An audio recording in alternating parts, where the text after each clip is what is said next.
キャンプ行く前にいつもとはちょっとパターン変えて、はいラーメン食べて、はい、それからキャンプっていうのとどうってそれしましょう。はいいやっていうのも、は今度5月にやるキャンプイベントのいはい協賛についてくれたラーメン屋さんがあって、はいそのラーメン屋さんがちょうど今日行くキャンプ場の途中にあるのよ。はいへだからちょうど挨拶も兼ねてちょっとラーメン食べに行こうかなと思って、え食べたことあるんですか？ないのよ。初めて。そう木更津のラーメン屋さんやねんけど、それ食べていきましょう。はい。あ、これ食べログの点数高いんや。高いです。 3.47 とか。へえ、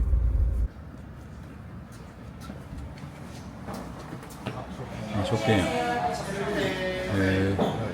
ば、でかっ。鶏焼き飯丼なんだっけ。 1.5 キロって書いていやでも 1.5 キロ1000円なんやけど安い。ます安っ。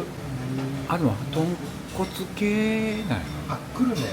ああ、そういうことね。あ、ええやんあ、じゃあさ、ラーメン1個1個頼んで、はい。この大焼き飯1個頼まへん。大はこれじゃないですか。1.5。これ違うやん。あ、はい。安いな。大で大600円安い。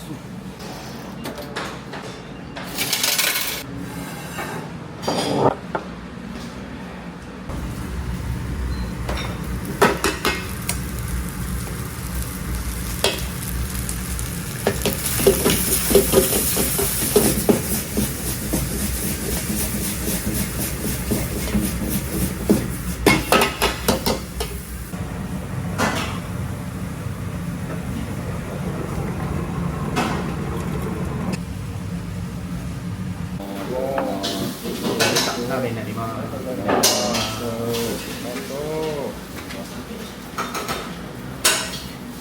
ま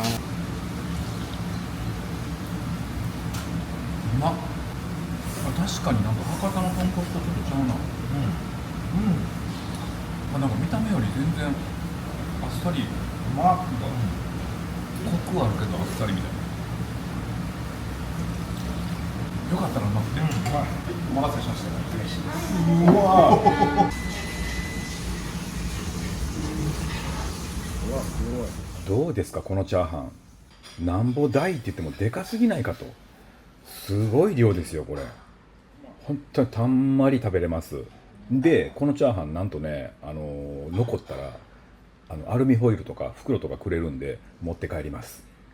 だからこの日もこの日の夜にですねキャンプでもう一回炒めて食べようと思ってますので、残しても無駄にならないっていう素晴らしいチャーハンでございます。味もね本当にねパンチきててすっごい美味しいです。でラーメンなんですけど、これうちのイベントに協賛してくれるからとか関係なしにめちゃくちゃ美味しいです。グルメラーメン本当に深くてこのコクがあってでもすっきりしてるっていう、濃いのにすっきりしてるっていうすごい不思議な、ラーメンで、麺もね細麺でねめちゃくちゃ美味しいです。ぜひ一度木更津にお越しの際はご賞味ください。でですね、こちらのお店なんですけど、5月11、12と、得意ビデオキャンプっていうのを群馬県のみなかみ町でやるんですけど、そのイベントに協賛してくれてましてですね、11日初日ですねの、先着200名様になんとラーメンいっぱいプレゼントしてくれます。屋台でその場で沖食堂さんが作ってくれますんで、もしラーメン食べたいよっていう方なんかはちょっと早めに来るといいかもしれないです。でその5月11日12日に行われる得意ビデオキャンプなんですけれども、第3回目になりまして、本当にねキャンプしながらみんなでこう大道芸人さんとかのパフォーマンスがあったりとか、私ちょっとバンドやってますんでそのライブがあったりとか、でっかいキャンプファイヤーがあったりとか、最後打ち上げ花火の方も、用意してますんでですね、皆さんぜひすごい平和な楽しいイベントなんでご参加ください。でこれ普通にみんなでキャンプをして宿泊するっていうプランもあるんですけど、そこのチケットがもしかしたらもうちょっとあとわずかみたいな感じかなと思うんで、もしそっちが売り切れてしまっても、今回はこのホテルサンバードっていうところの、スキー場が併設してるホテルがあるんですけど、そこのゲレンデのシーズンオフを使ってキャンプイベントを行うんですよ。なのでそのホテルサンバードっていうのが目の前にあって、そこのサンバードに、宿泊するっていう宿泊して、キャンプイベントに参加するっていう、昼間楽しむっていう、そういうプランもあるので、キャンププランのチケットがもし売り切れてしまっていたらとか、あとキャンプで外で泊まるのなんか嫌やなとかっていう人なんかは、ホテルに宿泊するプランもありますんで、ぜひともそっちの方も、ご利用いただけたらなと思います。これがですね、ホテルに宿泊するプランはホテルサンバードの、ホームページから、予約できますんで、ぜひともそちらのホームページご覧ください。うまかったなラーメン。はい。美味しかったです。これ今日天気ええから、キャンプ場川あるし、川入って足つけてああ、いいですね。ハイボール飲んで、ああ、いいですね。あ、思い出した。あ、思い出した。ザリガニいけどね思い出した。ああ。この日がまたね、天気が良くてね、千葉県の、君津かなにあります柿山田キャンプ場っていうキャンプ場なんですけど、すごい天気良かったですね。これめちゃくちゃ便利じゃない？パタンって言える。お、組み立てじゃないですね。そう、これでもう出来上がるっていう。へえ。これね、ロゴスのテーブルなんですけど、すごい便利なんですよね。で、これシート引いて、メラタワー本日も使っていくんですけど、今日はもうそろそろ季節的にもそんなに寒くないし、でテーブルがね、高さのテーブルの真ん中にポンと置くんで、使うのを真ん中の段と一番上の段とこの2段だけで、今日は焚き火調理やっていこうと思います。こういう使い方もね、いろいろバリエーションあるんで楽しいですね。またぐらいの高さのテーブルに真ん中と3段目がちょうどいい高さになります。でいろいろ椅子とかセッティングして、このサイトがね、川沿いのね、いい感じのちょろちょろ川の音が聞こえるサイトでございます。で今回は車中泊するんで、車中泊用のセッティングをサクッとしまして、靴下脱いでね、飲みましょうよ。作ろう、酒を。こ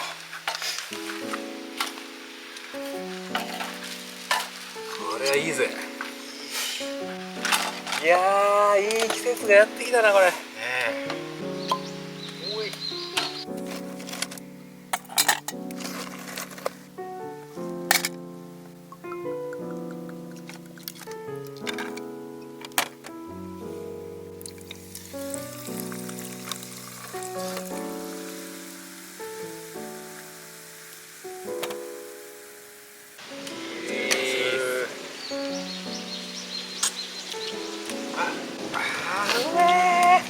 はい。ち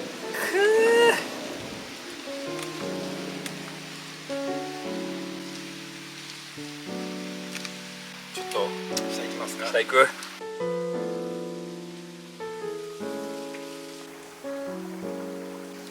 あー気持ちいい。あー気持ちいい。やば。これ最高。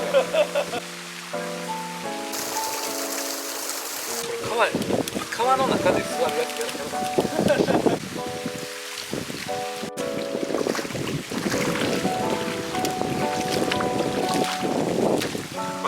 やばい。うわこれめちゃくちゃいい。う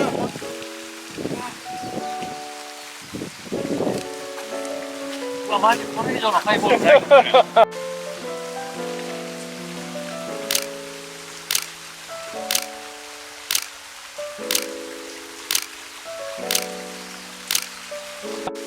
ほんまにええ。ほんまにええな。ほんまにええよ。ほんまにええことなかなかないもんな。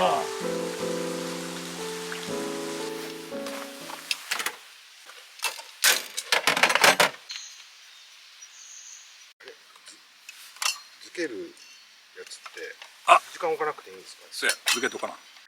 漬けってなんで漬けじゃないんやろな。漬けるやんあれ。なんとか漬け、しば漬けの漬けはさ図になるの分かるけど、漬けマグロとかのあれ漬けマグロでよくない？ね、マグロ漬けやったらマグロ漬けになるの分かるけどなんで頭に来る場合は通ですもんね。なあ。よし、じゃあ漬けます。はい。そんな漬けましょう。特別なもんなんですなんか大分、なんかまあ漬けってあるやんかどこでも、で大分の漬けは琉球っていう名前やね。沖縄の琉球の地方。そうやね。それがなんか琉球から来た人が大分でなんか漬けを作って、琉球から来た人やから琉球っていう名前がついたっていう説とかいろいろまあ諸説あんねんけど、なんかしらんけど大分では漬けのことを琉球って言って、多分他の地域の漬けとちょっと大分の漬けはちょっと味付けが違うみたいな。でなんか琉球の漬けのタレみたいなのを大分で買ってきて、それで漬けようかなと。すごい気に入った味だったんですか？美味しいのよ。食べたことない。なので今日は関サバとかないのでハマチとタイを構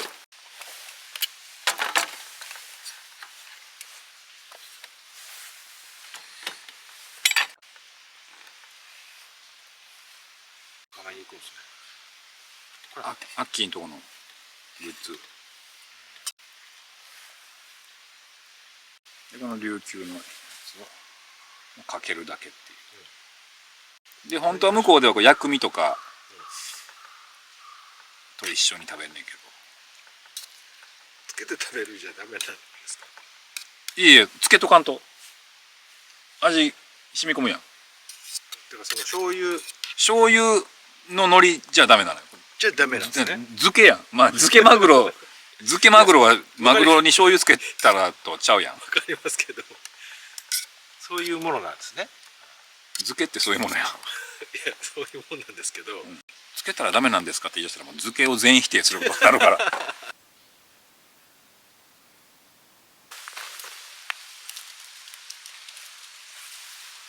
そういうやつ使います？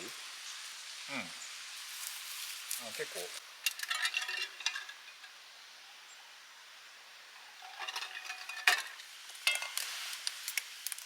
もちろん薪は持ってきてるんですけど、この辺結構ね乾いたいい感じの太さの枝がたくさん落ちてたんで、ちょっとその辺も拾いながらね、メラタワーに着火していきます。いいですよね、このぐらいの時間帯のね焚き火の火が。でたまたまね、買った丸い網がですね、メラタワーのこの一番上にジャストフィットやったんで、それで網焼きを上でしていくんですけど、炭ですね。2段目に薪を置いて、3段目に炭を置いていきます。で丸い穴が開いてますんで、2段目の炎が3段目に伝わりますんで、自動的に火は炭についていきます。でその炭火一番上のところでバカデカ肉焼いたり、ホタテとか、エビとかその辺を焼こうという魂胆でございます。美しいですね。ちょっと一旦ね画像が激暗になる時間帯あるんですけど、ちょっと我慢してください。すぐ照明つけますんでね。いやー、にしてもねすごい綺麗な、ちょっとしばらくパチパチいう感じ、見ててください。いや、降ってたかな。わ、いい匂いする。なんか。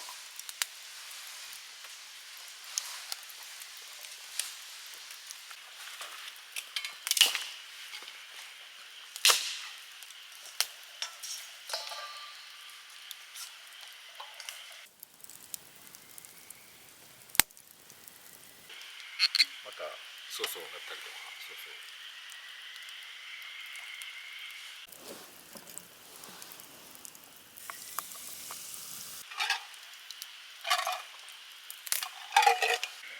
マジいい季節になったな、なんか。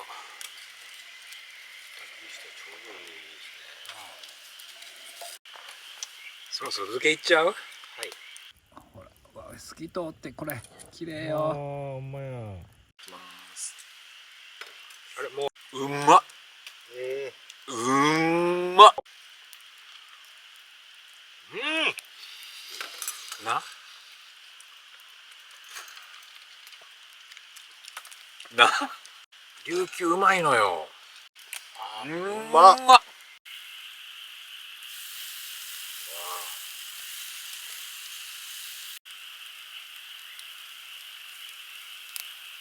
これ漬け丼にしたらもうめちゃくちゃうまいね。え絶対美味しいと思うん。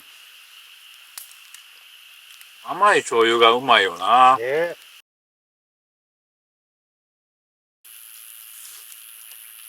あ、うまい。熱い。あ、うん、うまい。あ、うまい。エビはこれも味付きですか？いやこれ味なしやね、うんなんかバーベキュースパイス的なのつけようかな、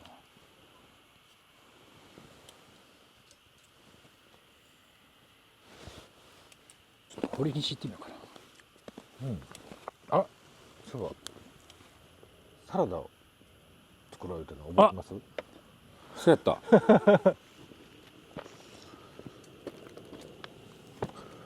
これ洗うやつかな。いやそれは洗わんでいける。バーベキューするとなかなかね野菜食わへんから。そうですね。人によるでしょ。本当徳井さんマジで食わないですもんね。なんかでも結構みんな食ってんのかな。ピーマン焼いたりとかかぼちゃなんかいやそれでもなとか結構みんなさ玉ねぎとか、最初の年に1回ぐらいとかのバーベキューの時はさ、肉買って野菜買ってってやるけど、結局野菜残るっていうバーベキューあるあるを体感すると、キャンプよく行く人ってもう野菜買わへんくなるやん。なんかそうなんですかね。いやと思うで。なんか面倒くさいな野菜って。バルサミコとオリーブオイルと塩っていうのがうまいな。でここにだしかつおと昆布とかのだしを混ぜるっていうドレッシングを今ちょっと考えてて、和風ってことですか？なんかこの和をちょっと加えるっていうか、これだけだとちょっと頼りない。それ塩感じもあるからそれ岩塩ですよね。これ岩塩、なんかこれエビいけます、はいこれ結構ひっついてるから気をつけて基本この俺がこのオリーブオイルとバルサミコのと塩のドレッシングが好きやから。うまっ。うまい。はい。うまい。それをもっと美味しくできるドレッシングがあったらなと思って。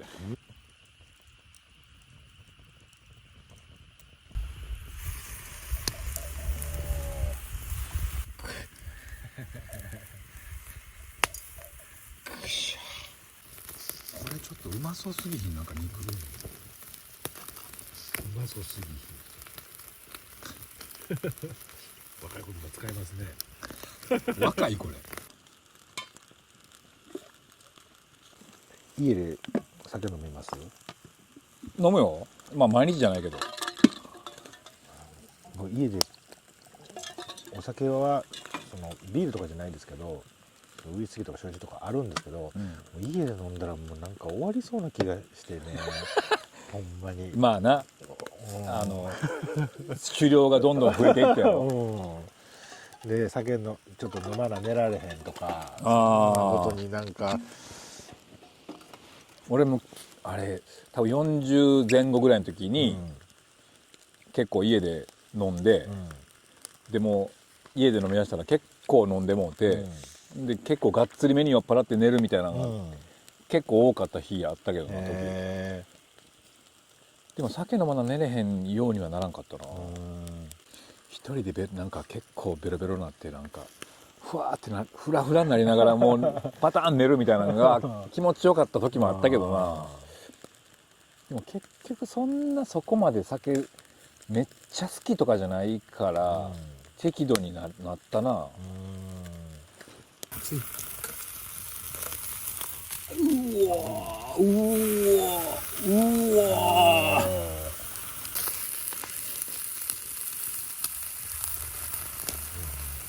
肉の焼けるええ匂いしてるわこれ、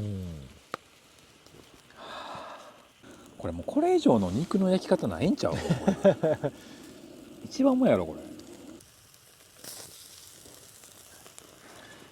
れ。くわ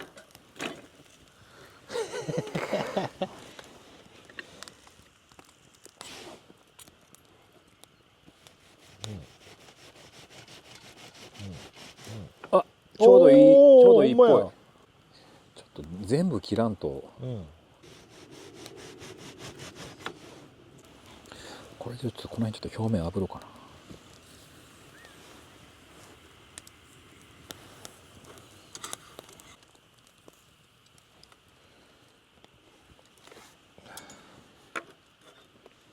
あ、目が痛い。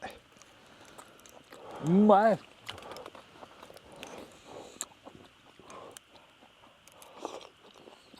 うまい。うまい。たまらん。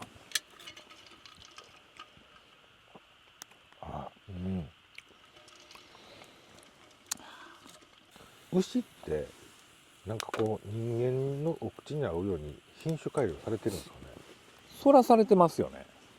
じゃあもうほんまに野生の牛とかって鹿とか熊とかと同じぐらいちょっと臭みあるもんなんですかね。野生の牛がそうそうおらんからな。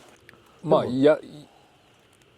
野生の牛がおったら、まあ臭みは野生の牛ってあるでしょう。バッファローのことですか。バッファローのことなんかな。バッファローかもな。野生の乳牛っておらへんやん、あれ多分全部品種改良されてるから。乳牛とこの牛肉の牛は違う牛でしょ。オス？いやそれこそ品種改良されたのが、そのお乳をいっぱい出るように品種改良されてんじゃん。で食肉用の肉は油とか蓄えてサシが入るようにきれいな肉になるようにで作られてるから。乳出す歯と食べる歯の牛は同じ種類なんですか。基本まあ、なんていうの、ざっくり見たら一緒やと思うよ。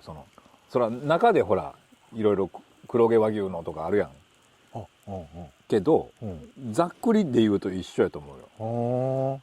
ただ別に乳牛食べるより、その食肉用の牛食った方が絶対うまいと思うけど、そのマダラの白黒牛の黒毛バージョンってこと？柴犬と、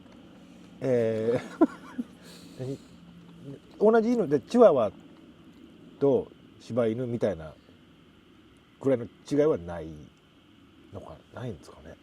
ないと思うで。その見た目的には。見た目的にはだって一緒やん見た目ほぼ。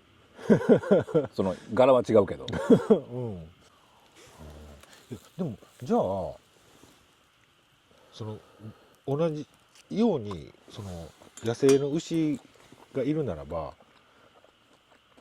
獣の臭みがあるとしたらなんで鹿とかじゃなかったんですかね。やっぱ牛の味がやっぱ一番口にあったとかってことなんで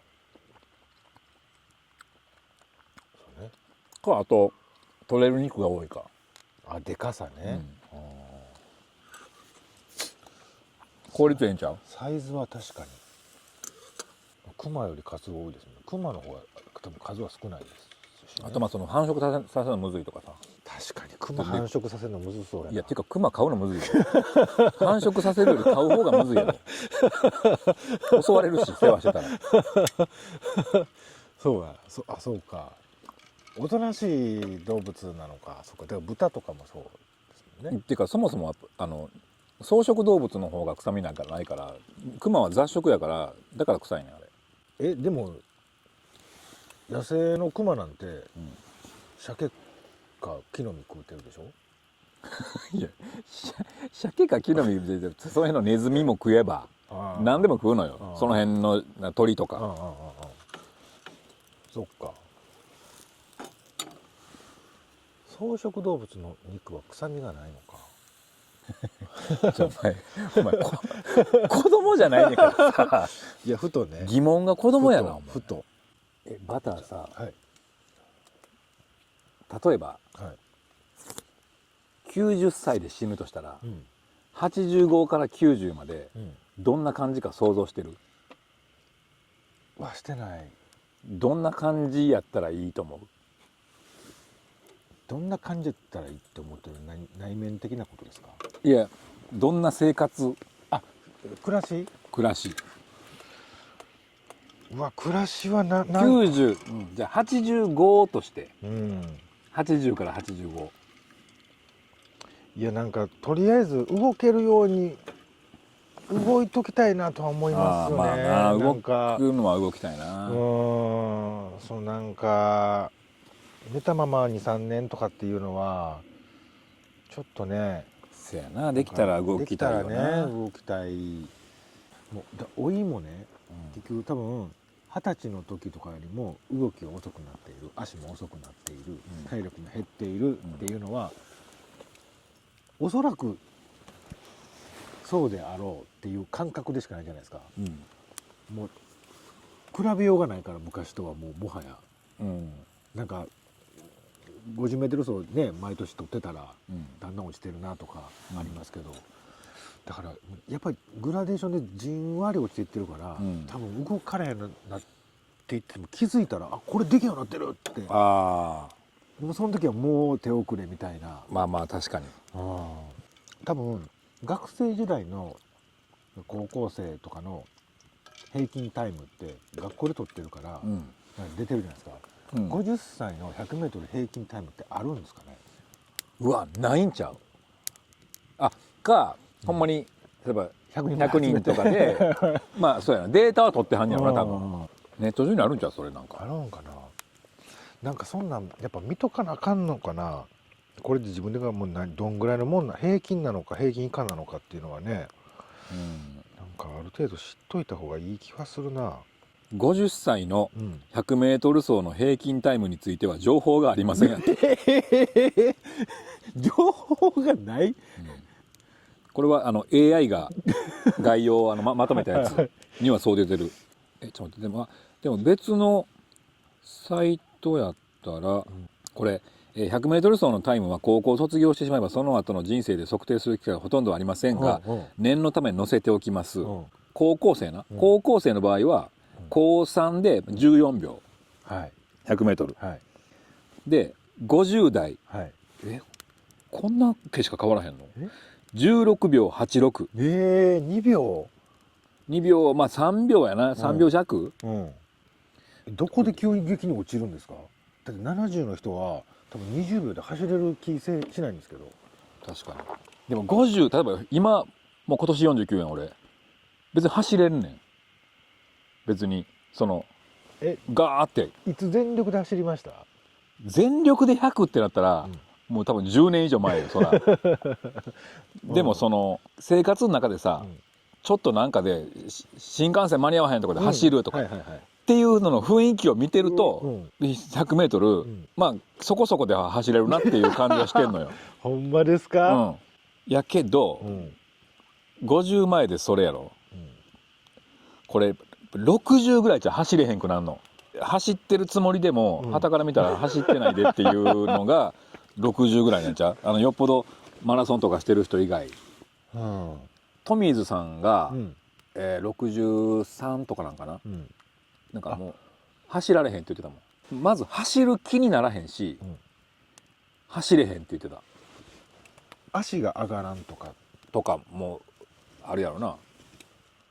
でもそれやり続けてたら寛平さんなんかはそれ寛平さんとかは走れると思うで。やり続けるってことですよね。そこの筋肉をキープするというか、走られへんようになるのか。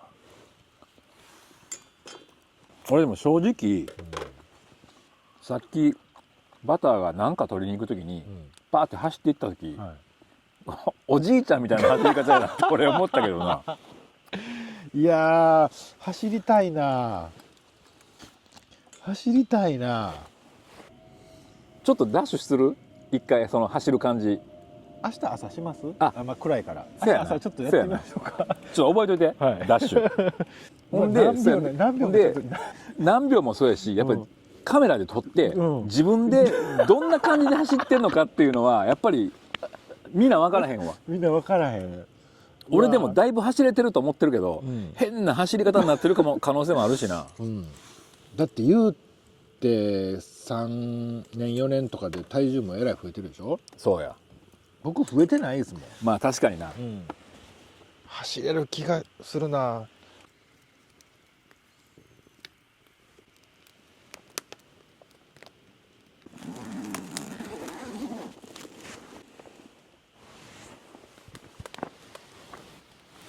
ちょっと明日早起きして写真撮らへん。はい撮りましょよし、ちょっとチャーハン入れて。う。はいまあまあ重いですよ。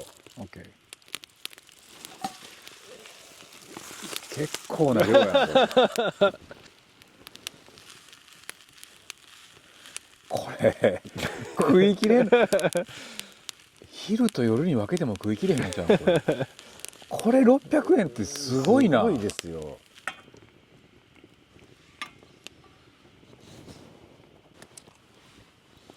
意外にあんま食べたことない味がするチャーハンですね。あ、うまっ。うん、うまい。やっぱプロの味やなこれな。うまい。うん。誕生日おめでとうございます。ちょっと待って。ちょっと待って。おっさん、おっさんがおっさんにちょっとやめてくれる。見てくださいこれ。ちゃんとねうせやん、マジで。ちょっとなんだ。ちょっとやめてくれる。うわ、すごい。なんなん。うわ、すご。これはねちょっとねこれいかに見つからないかっていうので、冷蔵のケーキ用意できなかったんで、ちょっとミスドでのカップケーキなんですけど、ありがとうございます。はい、ちゃんとチョコペンで。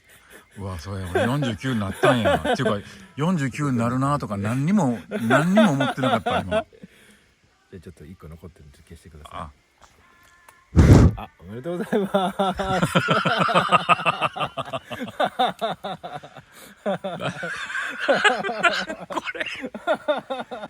マジで何にも思ってなかった俺。何にも思ってないことないでしょ。ほんまに思ってなかったわ、何にも。ねなんか48歳終わるとか何にも思ってなかった。怖っ。